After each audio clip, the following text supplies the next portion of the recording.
ቅንነት ምን ያህል ዋጋ እንዳለው ታውቃላችሁ? ቅንነት መልሶ ራስን ይከፍላል። ቅንነት እንዴት አድርጎ እንደሚከፍል በአይኔ በብረቱ አይቻለሁ። ለምን መሰላችሁ? ይሄ የእግዚአብሔር ዓለም ፕሪንሲፕል ነው። መጽሐፍ ቅዱስ ሲናገር 2 ሳሙኤል ምዕራፍ 22 ቁጥር 26 ላይ እንደዚህ ይላል፣ ከቅን ሰው ጋር ቅን ሁነህ ትገኛለህ ይላል። ቅንነት ማለት ምን መሰላችሁ? እግዚአብሔር የሚወደው ነገር ስለሆነ ነገሮችን ባሰባችሁ ጊዜ የሆነ ነገር ልታደርጉ በፈለጋችሁበት ሰዓት ነገሮች እንዴት እንደተገጣጠሙ ሳታውቁ ለእናንተ እነዛ ነገሮች ተገጣጥመው ታገኙታላችሁ። የሆነን ነገር ታስባላችሁ፣ በቃ እግዚአብሔር ያሳካዋል ማለት ነው። እናንተ ብቻ አስቡ፣ እናንተ ብቻ ፈልጉ፣ እናንተ ብቻ ተመኙ። በእውነት እግዚአብሔር ያንን ጉዳይ እንዴት አድርጎ ማሳካት እንዳለበት ብዙ ዋጋ ሳትከፍሉ፣ ሳትደክሙ፣ ሳትጨነቁ ያንን ጉዳይ ራሱ እግዚአብሔር ያደርገዋል ማለት ነው። ምክንያቱም ካላችሁኝ ቅንነታችሁን እግዚአብሔር ስለተመለከተ ከዛ ቅንነት የተነሳ ራሱ እግዚአብሔር እጁን በእናንተ ህይወት ላይ ያስገባል ማለት ነው። ራሱ እግዚአብሔር ገና ሐሳቡን ስታስቡ ያንን ጉዳይ አክቲቭ ያደርገዋል፣ ያንን ጉዳይ ያሳካዋል፣ ያቃናዋል ማለት ነው። ምክንያቱም ስትሉኝ እናንተ የሌሎችን በር አልዘጋችሁም። እናንተ ለሌሎች ሰዎች የማልቀስ ምክንያት አልሆናችሁም። መጽሐፍ ቅዱስ ሲናገር እንደዚህ ይላል፣ እግዚአብሔርም ይላል ሰውን በመልኩ በአምሳሉ ፈጠረው ይላል። እናንተ የሆነን ሰው በበደላችሁ ጊዜ፣ የሆነን ሰው ባስለቀሳችሁ፣ ዋጋ ባስከፈላችሁት ጊዜ እግዚአብሔር ነው መጀመሪያ የሚያዝነው፣ መጀመሪያ የሚታመመው እግዚአብሔር ነው። ምክንያቱም የእግዚአብሔር ፍጥረት ስለሆነ። ለምሳሌ አንዲት እናት ልጆቿ ሲነኩባት ምን ያህል እንደሚያማት እናት የሆነች ታውቀዋለች።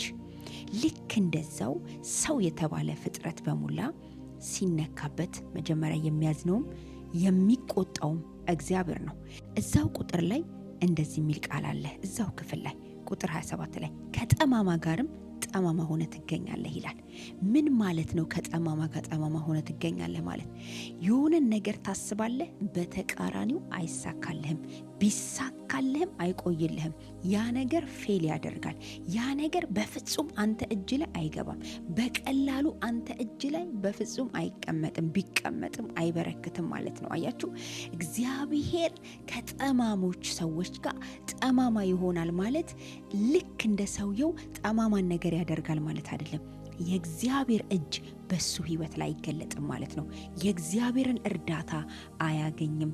ልክ ቸር የሆነ ሰው የእግዚአብሔር እጅ እየቀደመች ነገሮቹን እንደምታሳካለትና ነገሮቹን እንደምታረግለት ልክ እንደዛው ደግሞ ይሄ ጠማማ ሰውዬ ወይ ደግሞ ጠማማ የሆነች ሴትዮ ካለች የሰውን በር የምትዘጋ፣ የሰውን ህይወት የምትጎዳ፣ በሰው ትዳር ጣልቃ እየገባች፣ በሰው ቢዝነስ ጣልቃ እየገቡ ብዙ ሰዎችን ዋጋ የሚያስከፍሉ ሰዎች አሉ። የብዙ ሰዎችን ቤት እያንኳኩ ሰላም የሆነውን ቤት የሚያውኩ በጣም ብዙ ሰዎች አሉ። ለሰው የማይተኙ ብዙ ሰዎች አሉ። ለነዚህ ሰዎች እግዚአብሔር እርዳታ በሚፈልጉበት ጊዜ፣ የሆነን ነገር ሊያደርጉ በሚፈልጉበትና በሚያቅዱበት ጊዜ የእግዚአብሔር እጅ ለነሱ አትንቀሳቀስም ማለት ነው። የእግዚአብሔር እጅ የሌለበት ነገር ሁሉ ድካም ነው። የእግዚአብሔር እጅ ያልተገለጠበት ነገር ሁሉ ከባድ ነው ለማግኘት። ስለዚህ ምንድነው ምርጫዬ ካልከኝ፣ ምርጫ ሊሆን የሚገባው ቅን ሁን፣ ቅን ሁኚ። ቅኖች ግን የእግዚአብሔርን ፊት ያዩታል ይላል መጽሐፍ ቅዱስ ላይ። እግዚአብሔርን ፊቱን ማየት ምን ማለት ነው? ልክ እንደ ሄቨን እንደዚህ ተገልጦ እግዚአብሔርን ላታዩ ትችያለሽ። እጁን ግን ታያለሽ። ስውር እጁን ግን እግዚአብሔር ይገልጥልሻል። ስውር እጁን ግን እግዚአብሔር ይገልጥልሃል።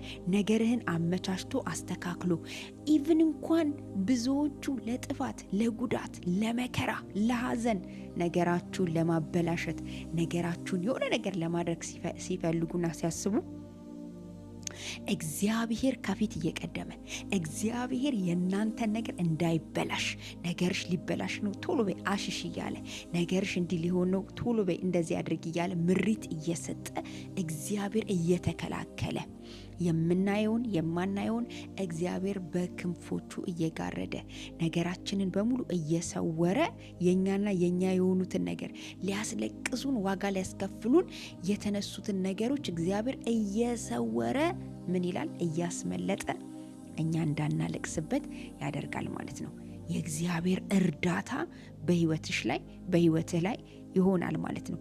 ብዙ ትግል አይሆንም፣ ብዙ ዋጋ መክፈል አይሆንም፣ ብዙ ድካም አይሆንም። ጥቂት አውርተ ብዙ ትሰማለህ፣ ትንሽዬ ዘርተ ብዙ ታጭዳለህ። ለምንድን ነው ስትለኝ የእግዚአብሔር እጅ ባንተ ህይወት ላይ ስለሚገለጥ ማለት ነው። ወዳጆቼ ቅን ሁኑ። የሰው በር አትዝጉ። ለሰዎች ህይወት መጥፎ ነገር አታድርጉ። ሰው አትራገሙ። የፍጥረትን ሩጫ አትግቱ። አንደበታችሁ መልካም ቃል ይውጣ።